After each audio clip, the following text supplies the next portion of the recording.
The birth of a nightmare. The child's skull seemed to buckle at the temple, as if an invisible force had pressed it inward even before birth. Its eyes pointed in opposite directions, one was pulled toward the ceiling, the other fixed to the floor. And yet, for the family, this was a miracle, their proof that blood could remain pure as long as it never crossed the threshold of its own home. Why, though, would a family celebrate such suffering? Why did they permit this to continue, generation after generation, knowing what their unions would conceive? Hello, everyone. Before we begin, please make sure to like and subscribe to our channel, and leave a comment telling us where you are watching from and the current time. This helps YouTube continue showing you unsettling stories like this one. What we are about to reveal is far more than a simple account of rural isolation or a forgotten footnote in medical history. It is the story of the consequences when morality is replaced by tradition, and the boundaries of love dissolve into bloodlines that are drawn too closely together. At the heart of this disturbing history are two siblings, twins, bound from the moment of their conception, whose relationship was forced far beyond what nature ever intended. A shadow in the hills. The people of the town whispered about how close the twins were. They claimed the pair was inseparable, never leaving one another's side, not even for the short walk to the well. They spoke in unfinished sentences, completed each other's thoughts, and exchanged secret glances that even their own kin found unsettling. Still, their family defended it, simply calling it a twin bond, a closeness only they could truly understand. But the whispers instantly turned into silence when their first child was born. The infant's jaw was fused shut, making feeding almost impossible. Its hands curled into stiff, claw-like fists. And yet, resting in an old quilt in their home, the family declared it a blessing, living evidence of a devotion unbroken by outside blood. What had begun as a private tale of love was now becoming something far darker, an inheritance of deformity, passed down like a family heirloom. As the generations continued, the family's secret grew increasingly difficult to conceal. The real question is not merely what occurred behind those closed doors, but why no one from the outside ever intervened. Because when the truth finally surfaced, it was already much too late. To grasp how such a union was ever permitted, we must return to the hills where the twins were born. These were remote valleys where the fog settled on the ground long after the sun rose, and the dirt roads turned into rivers of mud after every storm. Here, families lived cut off from the rest of the world, a separation enforced not only by geography but by choice. Outsiders were met with deep mistrust, their presence viewed as an intrusion. The weight of silence. In this isolation, bloodlines often doubled back upon themselves. The twins' family had already occupied those hills for over a century. They carried the same surnames, farmed the same soil, and rarely married anyone outside the reach of their own relatives. The official records offer little, just a few births and deaths scribbled into church logs. But the oral histories reveal much more. They tell of cousins marrying cousins, of children born with crooked spines and eyes clouded by cataracts, and of mothers burying babies in unmarked, shallow graves behind the house before anyone had the chance to ask questions. In public, however, the family appeared no different from their neighbors. They were quiet and polite when they came to town, careful with their words, paying their bills at the general store just like everyone else. To the casual observer, they were simply another part of the community. But beneath this facade lay a truth people actively tried to ignore. While other families looked to spread their roots outward, this one was curling in upon itself. The twins were raised in this closed-off world where secrecy was a matter of survival. They were taught that outside blood carried weakness, sickness, and sin. They were told that only by keeping themselves whole, marrying within the family, never breaking the chain, could their family maintain its strength. It was a conviction founded not in science or religion, but in fear, fear of strangers, fear of the unknown, and fear of contamination. So, when the twins reached the customary age for marriage, there were no other options, no suitors from other families, no strangers arriving in town. There were only two siblings looking at one another as others might look at a childhood friend or a neighbor. And in a house where silence was used to conceal every transgression, no one dared to stop what had already been set in motion. What the family failed to grasp, or perhaps refused to acknowledge, was that their children would bear the consequences carved into their very bones, marked before their first breath. The cracks appear. But the first child was only the beginning. The second was born in the winter, during a heavy snowstorm that muffled the hills in silence. The midwife, an elderly woman from a neighboring hollow, confessed years later that she had never witnessed such a difficult delivery. The baby's body seemed to twist unnaturally as it emerged, its spine curved into a crescent, with ribs pressing visibly against the skin. The child's cries were thin, almost like a whistle, as if its lungs had failed to fully develop. The midwife wanted to send for a doctor, but the family vehemently refused. A doctor meant records, and records inevitably led to questions. Instead, they pressed a few coins into her hand and told her to leave. She walked home through the blizzard without looking back, and she never returned to that house. For years afterward, neighbors only caught fragmented glimpses of the children, shadows moving across a window at dusk, a small figure bent strangely at the waist, standing barefoot in the snow. Some people said the family kept them inside, away from the gaze of the world. Others whispered that they were hidden because they resembled each other too closely, as if their deformities were a mirror reflecting their parents' sins. Medical records from the county hospital from those years document something unusual, a spike in visits from extended family members of the twins. There were cases of unexplained seizures, anemia, and brittle bones that fractured without cause. Yet, none of these patients ever mentioned the twins or their children. It was as if the family existed in two states, one that appeared on paper, ordinary and unremarkable, and another that lived in silence behind closed doors, where the truth could never be recorded. The traveling salesman. By the time the third child was born, even the people of the town began to notice. School teachers wondered aloud why the family never enrolled their young ones. Preachers questioned why the children were never brought to Sunday service. And whenever someone finally asked, the answer was always the same: they're not well. They need their rest. But "not well" was a phrase that carried significant weight. It could suggest anything from a simple illness to severe deformity, or even something much darker. And in this town, people knew it was better not to press for details. Yet, silence can only endure for so long. One night, a stranger passed through the valley, and what he witnessed in that house was impossible to forget. The man was a traveling salesman, making his way through the valley with a suitcase filled with pocket watches and kitchen knives. He had been directed to the family's home at the edge of the woods, told they might buy something if the price was right. He knocked, and for a long moment, the only sound was the wind pressing against the trees. Then the door opened, just enough for him to catch a glimpse inside. What he described years later, over a glass of whiskey at a roadside inn, still carried the sound of disbelief.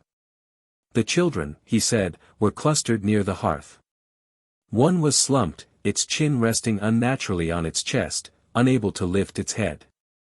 Another's eyes were drifting in opposite directions, blinking slowly, as if the effort required to keep them open was immense.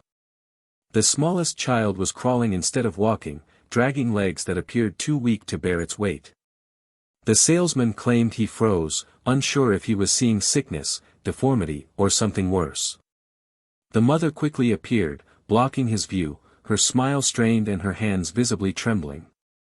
She purchased nothing. Instead, she urged him to leave, insisting he had come at a bad time and that the children were tired. He left the house shaken. Though he only shared the story in fragments, it was enough. The whispers spread, reaching the general store, the church pews, and eventually, the sheriff's office. But the sheriff dismissed it all. "Old families keep their ways," he said. "Best not to meddle." This contradiction, the town's polite silence against the unsettling rumors that spread like invasive vines, created an uneasy tension. Everyone knew something was occurring up in that hollow, but no one dared to shine a direct light on it. Some feared what they might discover. Others feared being cursed simply for asking. The breaking point. And yet, behind the silence, the truth was festering. The twins had not stopped. More children arrived, each bearing some mark of the bloodline: twisted limbs, glassy eyes that never focused, missing fingers. And while the family persuaded themselves that these were blessings, an unspoken fear began to settle over the valley beyond. Because secrets are not meant to remain buried forever. One night, the silence was finally shattered, not by whispers, but by a cry that echoed down the hills, a sound so unnatural it caused even the dogs in town to fall quiet. That night, a doctor was finally summoned, not by the family, but by a distant cousin who could no longer bear the weight of what she had seen. She arrived at the county hospital carrying a newborn wrapped in a thin blanket. Its face was barely recognizable as human. The child's nose was split, its eyes clouded, and its mouth had formed without the necessary cleft that allows an infant to suckle and breathe.